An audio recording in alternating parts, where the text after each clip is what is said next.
When I was, I don't know, 2 or 3 weeks into my sobriety, I remember I was walking from the meditation group that I was attending a couple of times a week to the train.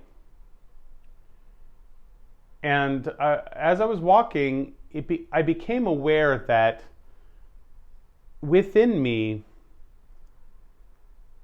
a particular set of conditions was present that I recognized that as the kind of internal conditions where I would normally go and drink.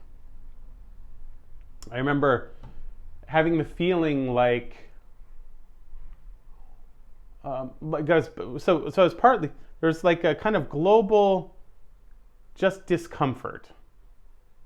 I remember it being like I was a little bit dissociated, meaning like I felt like I just wasn't quite in my body, and that is a feeling I really don't like.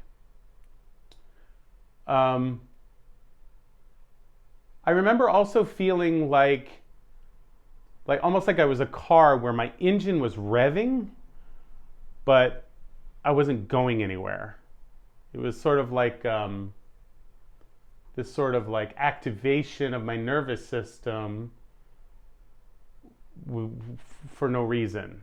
It wasn't exactly like having an anxiety or panic attack, but there was this kind of energy that was just like revving.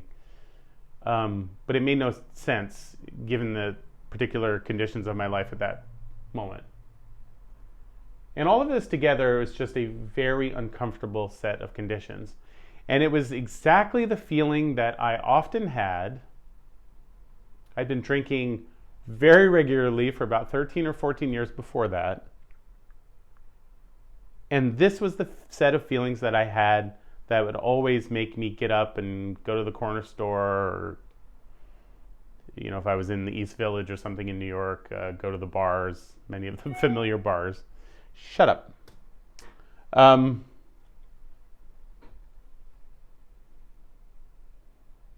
And so what happened next was interesting too, because instead of stopping and getting a six-pack or veering off into the East Village, I just went down into the subway station and I waited for my train. And eventually a train came and I got on it. And I remember being like halfway across the bridge, maybe 10 or 12 minutes later. And that set of conditions had been replaced by a feeling of just kind of being a little bit tired. Like a really quiet, kind of tired feeling. And then I went home. And honestly, I don't remember what happened after that, but I didn't drink. Now, I had just been practicing meditation, a kind of meditation that supports one to be sort of willing and maybe cultivate the capacity to just sit with whatever is happening without being particularly reactive, without being driven by the impulses of liking and disliking things. That there's just this sort of acknowledgement that sometimes you feel good, sometimes you feel bad. Good feelings are soon to be replaced by unpleasant feelings. Sometimes both are pleasant at the same time. Sometimes you just feel numb or kind of somewhere in between or neutral or whatever. And that your job as a meditator was simply just to sit and watch the arising and passing of whatever was there, whether it was pleasant or unpleasant or neither. And this training had allowed me to, first of all, just to be aware at all of what was happening, and then to just kind of stay with it without doing anything about it, and to see it sort of be replaced by another set of feelings.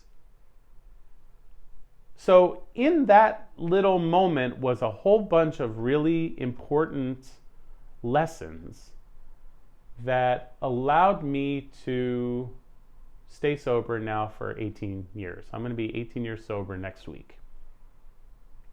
So I want to talk about that.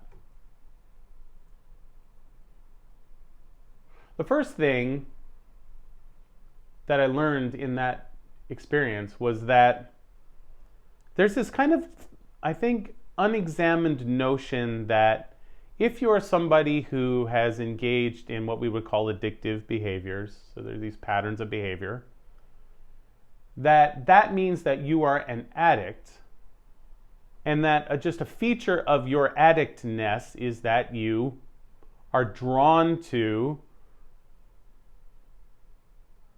addictive behaviors, which makes sense, right? And if you go into traditional settings, recovery settings, like 12-step meetings, that sort of thing, one of the things that you're asked to do is to identify yourself as an addict, to say, I am Pablo Das, and I'm an alcoholic or an addict or whatever, which just sort of reinforces this idea. So you raise your hand, you say, I'm an alcoholic, and that means by your nature, you are, there's a certain set of characteristics that goes along with that, one of which is that you crave alcohol or you crave your substance or the behavior. And I think there's some truth to that, but I think it misses something even more important. And I think one of the big revelations in my process of understanding addiction and then in turn in the way that I work with people is to recognize that the behavior, the addiction behavior, the addictive patterns, the impulse is secondary to something else. And that something else is the set of feelings or experiences that you're having internally that you use the addictive behavior as a response to. The addictive behavior is like a symptom of something else. Now, I guess it's possible. I can't get inside the skin and inside the mental and emotional experiences of other people who have engaged in addictive behavior in the past. But in my experience, I think that's too simplistic a way to look at it. That you're just an addict, you're just an alcoholic, and as an extension of or expression of your nature as such, that you just do the thing, the addictive thing. I think there's other things going on. One of the things that I think is going on is that people who have addictive behaviors often have a trauma history. And trauma can be simply understood as an event or a set of conditions that has an impact or on the kind of sensitization of your stress response system. This is the anxiety, the depression, the edginess, the kind of, there's all kinds of ways that it expresses in relationships, in the way that you view yourself, how you kind of relate to and see the world, all of these layers. But the main thing that it all comes back to is that you're a person who is highly sensitive and usually easily dysregulated.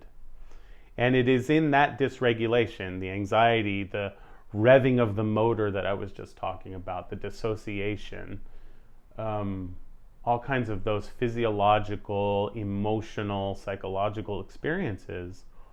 I think that often the addiction pattern, the addiction behavior, is a response, a way of numbing, a way of coping with the thing that is happening before the impulse to the behavior. And so that's one thing that I learned, is that even at the time, I didn't have that background in trauma physiology and the understanding the activation and deactivation of the nervous system and how that all functions and what it means to a person who experiences dysregulation of their system a lot. But I was able to identify that something happened that preceded and informed the behavior itself. And I think that in turning your attention to that set of conditions internally, physiologically, emotionally, psychologically, what comes before, what informs that impulse to go and do the thing that compounds your suffering in the end. So and later when I got the training in somatic experiencing and I started to understand the nature of trauma and certainly how it functions in me, then I was able to sort of see that most people, I was working in rehabs at the time, and I have a long time coaching practice, and I just see this again and again. People don't relapse by and large. I'm not saying 100%, but I'd say the vast majority of people who recognize that there's a behavior pattern that is dangerous, that compounds suffering, that is a threat to relationships and to your general well-being and to your job and your physical and emotional health.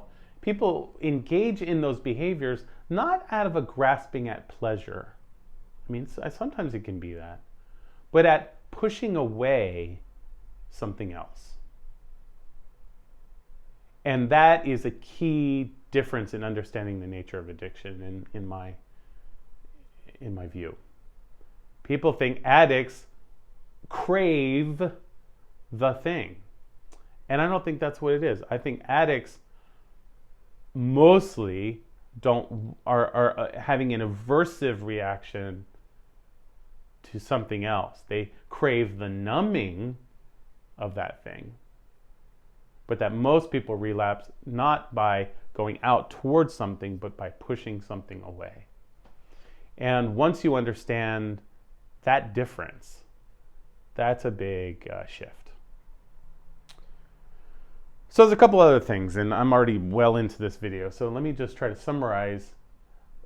The ability to be objectively aware of those dynamics unfolding in yourself without being reactive, that is, without following the impulse, is another really important dimension to this. And it's what we call mindfulness. I have different names for it depending on, the context in which I'm teaching or talking about this. But I call it objective awareness or responsive awareness. And I mean responsive as opposed to reactive. As opposed to unconsciously following the impulses that, particularly in the context of addiction, the addictive impulse.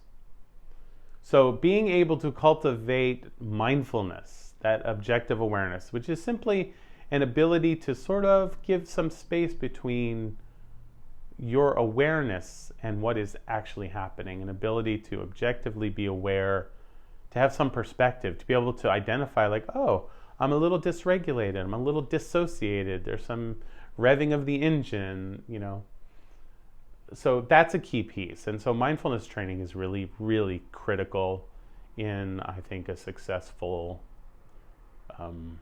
abstinence. Certainly has been for me for 18 years. And then the other thing, and this also comes from Buddhism, is that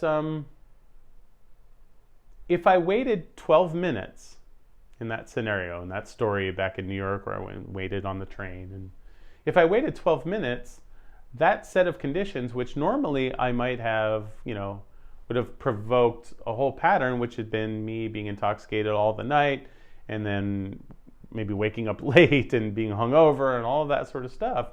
If I'd simply just waited 12 minutes, it would have shown itself to be impermanent and changing. And this is a really important key piece too. So along with this ability to be objectively aware of what's happening within you, to be responsive instead of impulsive or unconsciously reactive, there's also this knowing. It's a kind of piece of wisdom that comes that you can verify over and over again through your own direct experience, that those sets of conditions that precede and inform the impulse to act in addictive ways are impermanent. They will, if you wait long enough, sort of break up and change and become something else. And that's a liberating thing, to just know that you can hold a little bit of space between yourself and your experience, and that if you wait long enough, that thing will be transformed into something else. That's tricky in a trauma physiology.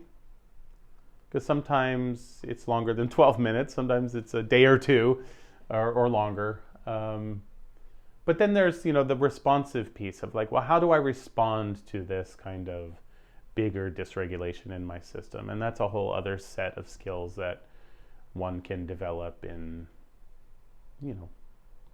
coaching and services like I provide for people.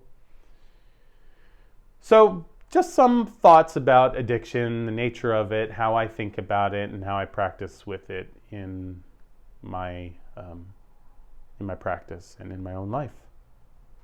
So I'm going to stop there. Plenty more to say about addiction patterns, but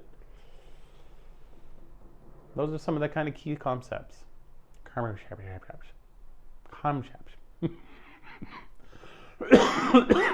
had the flu this week. Exciting. All right, my name is Pablo Das. My website is causesofwellbeing.com. I work with people around the integration of Buddhist practice and principle into daily life. I work with people around addiction. I'm a practitioner of Somatic Experiencing, which is a trauma resolution system. And I'm a holistic wellness coach by trade. So reach out to me at Causes of Wellbeing and let me know if you're interested in one-on-one support. Okay, I'm done talking. See you around.